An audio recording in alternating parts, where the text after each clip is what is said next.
Eu acabei de assistir uma reunião avaliando as perspectivas aqui já na escala regional da Bahia dessa coisa que está acontecendo, essa crise aí, que atordoa pela sua complexidade e dificuldade de abarcar todo essa coisa que está revolucionando o mundo. Algumas coisas me deixaram desconfortáveis. A primeira coisa é que as pessoas não realizaram que é uma questão que está acontecendo simultaneamente no mundo todo. Então, é uma crise global simultânea. Isso nunca aconteceu. Parar tudo por conta dessa doença, desse vírus. Então, o FMI, que na semana passada fez as atualizações dos seus principais relatórios, estimou nos próximos 2 anos, 2020 e 2021, a perda total de renda, de PIB, dos países membros em 9 trilhões de dólares. Os bancos centrais reagiram de forma proporcional a essa expectativa. Dos Estados Unidos injetou 2,2 trilhões de dólares na economia para emergencialmente tentar estabilizar, suportando as famílias, garantindo renda e as empresas. Já anunciou hoje o Congresso mais 500 bilhões de dólares. O Eurobank também já anunciou um pacote de 1 trilhão de euros.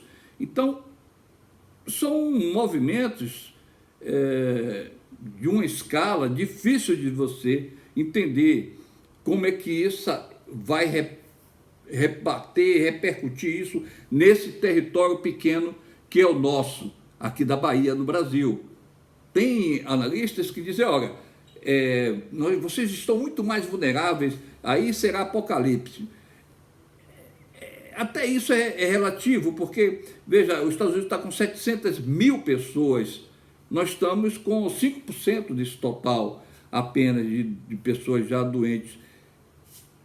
A princípio, porque a gente não mede, a gente não faz os testes, então a gente está na cabine do avião sem os instrumentos de navegação. Tudo é difícil, complicado, entendeu? Um colega meu falou, olha, pelo menos tem uma renda básica sendo um início de um programa de renda básica em gestação, que corrige essa desigualdade, essa fratura social que nós estamos acostumados a viver com isso, essa coisa, o apartheid social.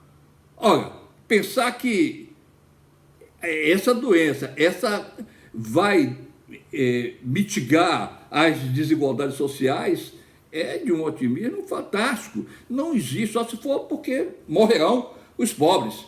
É a única forma de supor que vai ter um impacto redistributivo sobre a renda.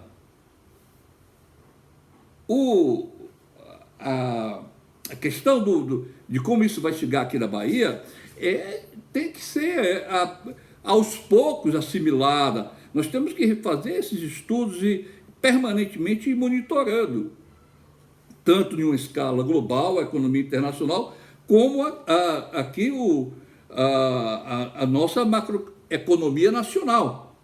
O secretário da Fazenda do Estado da Bahia está fazendo um exercício por 4 meses apenas. Ele estima 3,2 bilhões de perda só de ICM. Isso é muito sério. Mas tem um plano de ajuda aos estados que ainda está em votação. A União está passando por um momento terrível de desordem, de falta inclusive de sustentação e articulação institucional. Não sei qual vai ser a resultante. O plano de ajuda aos estados é da ordem de 200 bilhões, mas é uma suposição de que a União será capaz de repor todas essas perdas enormes de arrecadação que as fazendas estaduais vão sofrer. Isso é muito otimismo também. Bom,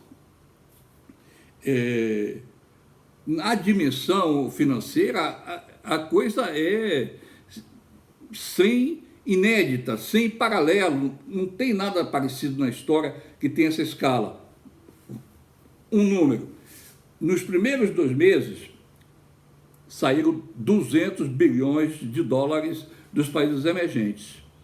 Isso é 10 vezes mais do que saiu na crise de 2009, 2008, 2009. Ou seja, pelo menos na movimentação internacional dos fluxos, que já são voláteis naturalmente, de capitais financeiros aplicados em bolsa no Brasil e outros países emergentes, no total saíram 200 bilhões de dólares nos primeiros 2 meses. O petróleo, semana passada, o contrato para maio entrou num território negativo, uma coisa, um paradoxo econômico, o preço negativo do petróleo. Ou seja, quem tinha petróleo pagava para se ver livre daquele petróleo. Quanto vale a nossa Petrobras hoje, em um horizonte desse, em uma circunstância de mercado dessa? Por que isso aconteceu? Porque a capacidade de estocagem global vai colapsar também ela. Agora, em maio, 15 de maio. Então não vai ter como... Você não conseguiu parar a produção. Por mais que o preço tenha desabado, você não conseguiu parar, fechar todos os poços. E o petróleo que está jorrando não tem como mais ser armazenado. Aqueles parques de tanques já estão todos a plena capacidade. A demanda caiu, o preço...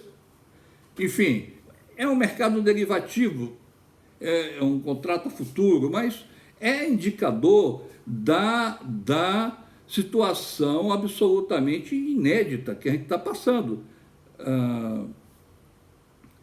A União no Brasil se comporta de uma forma catatônica. O ministro Guedes, ele não fala há um mês, ele fez 2 seminários com banqueiros amigos dele, da XP Investimentos e da BTG Pactual, revelando que está desnorteado, ele não elaborou, ele foi incapaz, está se mostrando incapaz de elaborar uma estratégia que a União precisa, que a nação precisa, para tentar dar algum entendimento, alguma ordem na reorganização da economia. Ou seja, como é que já se sabe que vai cair, vamos ter uma recessão cavalar em 2020, provavelmente vai se estender por 2021, embora esteja se fazendo o exercício de que o impacto será absorvido em 2020 e em 2021 nós retornaremos ao crescimento. Não é possível. Tá? Então, tem muitos aspectos para serem analisados com calma, né? Um aspecto interessante, ainda na dimensão financeira, as pessoas mais inteligentes que eu tenho lido, que eu tenho ouvido, elas falam de uma ruptura estrutural. Elas falam, me lembrei do aquele conceito de modo de produção. O modo de produção será modificado, alterado. Todas essas grandes crises que na história aconteceram modificaram o modo de produção, modificaram o modo de ser. O modo de produção é aquele conceito que se caracteriza um Estado pelas relações de produção prevalecentes e pelas tecnologias que são usadas no processo de produção. Ora, as tecnologias vão ter uma mudança disruptiva e as relações de trabalho vão mudar. Claro, vai ter um achatamento de salário de imediato enorme. Essa história de trabalhar em casa, o desemprego vai lá para cima e os salários vão ser achatados. Bom, mas novas relações de produção estão se estabelecendo. Então, é um novo modo de produção. E essa dimensão me parece que está escapando, porque é difícil você se despir de toda aquela narrativa já pré-existente, internalizada nas mentes e olhar para o novo. Mas é preciso, porque ele se impõe. Vamos deixar para depois disso.